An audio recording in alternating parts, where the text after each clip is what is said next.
இந்த கவிதையில காலம்னு ஒண்ணு இல்ல. வருந்துகிறோம் வருந்துகிறோம்.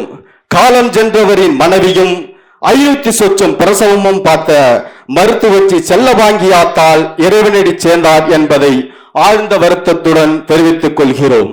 வருந்துகிறோம் வருந்துகிறோம். மரப்பெஞ்சில் கிடத்தப்பட்டிருந்த கிழவியை கிழக்கிலிருந்து சூரியன் மெல்ல எட்டி பார்த்தது. பணமட்டைகளை போட்டு கொளுத்தி பறைகளை காய்ச்சி கொண்டிருந்தன.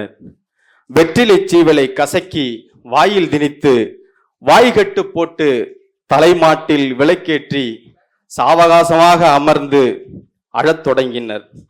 ஏ அம்மா அடி ஆச்சியரே, ஏ அம்மா அடி ஆச்சியரே, என்ன பெத்தோ செல்வதிய, என்ன பெத்தோ செல்வதிய, ஏதால எவலிக்குதுன்னு, ஏதால எவலிக்குதுன்னு போய்படுத்தான் கட்டுல, போய்படுத்தான் கட்டுல. ஏ அசலூரு வைத்தியரான், ஏ அசலூரு வைத்தியரான், 6 மணிக்கு வந்தாங்களாம், 6 மணிக்கு வந்தாங்களாம். ஏ உள்ளூரு வைத்தியரான், 1 மணிக்கோ வந்தாங்களாம். மாரடித்து பாடும் உரைப்பாட்டுக்கு காலசைத்து கொண்டிருந்தார் மருத்துவச்சி மகன்.